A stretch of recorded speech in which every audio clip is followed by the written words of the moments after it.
Guys, और आज हम लोग एक और कंपैरिजन आपके लिए लेकर आ चुके हैं बॉन्ग कॉइन वर्सेस पेपे कॉइन के बीच। ये दोनों ही कॉइन्स मार्केट के सबसे ट्रेंडिंग मीम टोकन्स है। आज की डेट में काफी सारे लोग इसमें इन्वेस्ट कर चुके हैं, काफी सारे लोग करने के बारे में सोच रहे हैं।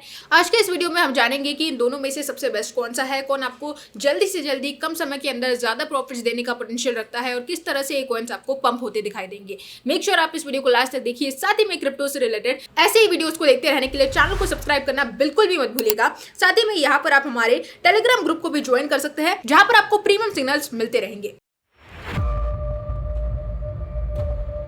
हेलो दोस्तों, welcome to the crypto byte. और आज हम लोग बात करने वाले हैं बॉन्ग वर्सेस पेपे कॉइन के बारे में। दोस्तों, आपको कई बार मैंने बताया है कि बॉन्ग कॉइन और पेपे कॉइन ये दोनों ही मीम टोकन्स हैं, तो आप अपना नॉन वैल्यूड फंड ही इन कॉइन्स में इन्वेस्ट करें। बढ़ते हैं यहाँ पर सबसे पहले तो प्राइस की, तो यहाँ पर दोनों का प्राइस ऑलमोस्ट सेम ही चल रहा है। 0.001 रुपीज के आसपास बॉन्ग कॉइन इस समय पर चल रहा है। वहीं पर पेपे कॉइन की अगर मैं बात करूँ तो यहाँ पर आप देख सकते हैं पेपे का प्राइस इस समय पर 0.0005 रुपीज के आसपास है। करंटली सिर्फ एक जीरो का अंतर है और यहाँ पर सप्लाई में काफी ज्यादा डिफरेंस है। सबसे पहला फैक्टर हमारा यही है कि सप्लाई कितनी ज्यादा है। तो बॉन्ग की सप्लाई की अगर मैं बात करूं तो मीम कॉइन के अकॉर्डिंग या फिर पर्सपेक्टिव से देखा जाए तो काफी कम सप्लाई है। केवल 93.53 ट्रिलियन की इसकी सप्लाई है बॉन्ग कॉइन की। वहीं पर पेपे कॉइन की सप्लाई ऑलमोस्ट यहाँ पर 420 ट्रिलियन के आसपास है। तो देखा जाए तो पेपे की सप्लाई काफी ज्यादा है और बॉन्ग की सप्लाई कंपेयर टू पेपे काफी कम है। तो यहाँ पर सप्लाई को क्योंकि बॉन्ग ज्यादा बर्न करने की कोशिश कर रहा है एज कम्पेयर टू पेपे, क्योंकि बॉन्ग की ज्यादा अपडेट्स आती है अपने कॉइन्स को बर्न करने से रिलेटेड और काफी तेजी से बॉन्ग कॉइन अपनी सप्लाई को बर्न करता भी नजर आ रहा है।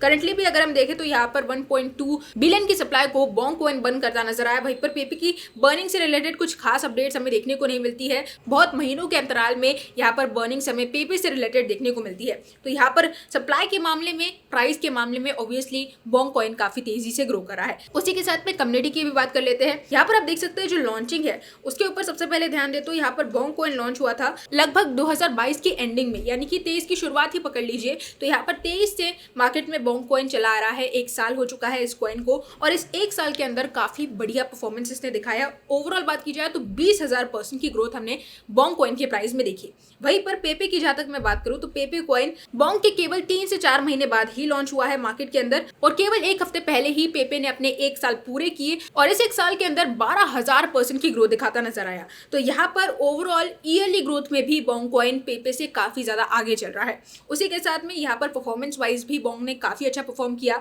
मार्केट में ट्रेंड्स को फॉलो किया, काफी बढ़िया तरीके से पंप हुआ और क्योंकि सोलाना बेस्ड मीम टोकन है तो इन्वेस्टर्स का ट्रस्ट भी काफी अच्छी तरह से जीत पाया। वहीं पर पेपे की अगर मैं बात करूं तो बॉन्ग से काफी ज्यादा बार हमें पेपे टोकन ट्रेंड होता दिखाई दिया है, लेकिन जहां तक ग्रोथ की बात की जाए तो फिर भी यहाँ पर बॉन्ग से काफी कम ग्रोथ पेपे ने अपने प्राइस में दिखाई। सबसे बड़ा फैक्टर है मीम टोकन्स के लिए वो है कम्युनिटी, और कम्युनिटी की जहां तक मैं बात करूं तो बॉन्ग की कम्युनिटी यहाँ पर ऑलमोस्ट 260 के फॉलोवर्स की है। वहीं पर पेपे ने अपनी कम्युनिटी को बहुत ही तेजी से ग्रो किया और ऑलमोस्ट 677 के फॉलोवर्स मार्केट में बिल्ड कर लिए। अब यहाँ पर कई बार इन्वेस्टर्स कम्युनिटी को देखते हुए सप्लाई को भी नजरअंदाज कर देते हैं बुलरन आने पर। तो यहाँ पर बॉन्ग कॉइन के लिए ये कम्युनिटी का जो फैक्टर है ये एक माइनस पॉइंट बन सकता है, लेकिन overall performance wise Bonk coin Pepe coin से काफी बढ़िया परफॉर्म करता नजर आया। सोलाना बेस्ड टोकन है तो अपने इन्वेस्टर्स का ट्रस्ट भी गेन कर पाया और प्राइस में भी काफी बढ़िया पंप हो चुका है। अब यहाँ पर ₹1 जाने की बात की जाए तो ऑब्वियसली बॉन्ग कॉइन ही सबसे पहले ₹1 जाएगा, क्योंकि यहाँ पर केवल इसे 2 जीरोस को किल करना होगा। और यहाँ पर टाइम पीरियड की अगर मैं बात करूँ तो एनालिसिस के हिसाब से, टेक्निकल एनालिसिस के हिसाब से काफी 10 से 15 साल का समय लग सकता है बॉन्ग को ₹1 तक जाने के लिए। वहीं पर अगर बात की जाए मेरे पर्सनल ओपिनियन की कि किस तरह से यहाँ पर 2025 का मैक्सिमम पॉइंट होगा पेपे और बॉन्ग कॉइन के लिए, तो यहाँ पर बॉन्ग कॉइन मेरे हिसाब से लगभग 1 जीरो को आराम से किल करता नजर आएगा और पेपे कॉइन यहाँ पर आराम से हमें 0.001 रुपीज को टच करता दिखाई दे सकता है। इस तरह की ग्रोथ हमें देखने को मिल सकती है इन दोनों कॉइन्स के बीच। तो यहाँ पर यही थी हमारी आज की अपडेट बॉन्ग वर्सेस पेपे के बारे में। होप आपको सारी चीजें क्लियर हो चुकी होगी। अगर आप यहाँ पर इन्वेस्ट करने के बारे में सोच रहे हैं इन दोनों कॉइन्स में से किसी एक कॉइन के अंदर, तो आप बेशक यहाँ पर बॉन्ग कॉइन के साथ जा सकते हैं। पेपे कॉइन शॉर्ट टर्म के हिसाब से आपको बहुत ही अच्छे प्रॉफिट्स देगा, लेकिन लॉन्ग टर्म की बात की जाए तो आप बॉन्ग पर ट्रस्ट कर सकते हैं। पूरा वीडियो देख ही लिया है और अभी तक सब्सक्राइब नहीं किया है तो सबसे पहले तो गाइस सब्सक्राइब कर लो, क्योंकि काफी ज्यादा इंपॉर्टेंट है, मुझे पर्सनली काफी ज्यादा मोटिवेट करता है। साथ ही में टेलीग्राम ग्रुप का लिंक मैंने नीचे डिस्क्रिप्शन बॉक्स में दे दिया है, तो आप जाके ज्वाइन कर सकते हैं, जहां पर आपको अपडेट्स के साथ प्रीमियम सिग्नल्स मिलते रहेंगे। तो आज के लिए बस इतना ही, कल फिर मिलेंगे क्रिप्टो की नई अपडेट्स के साथ। तब तक के लिए गुड बाय।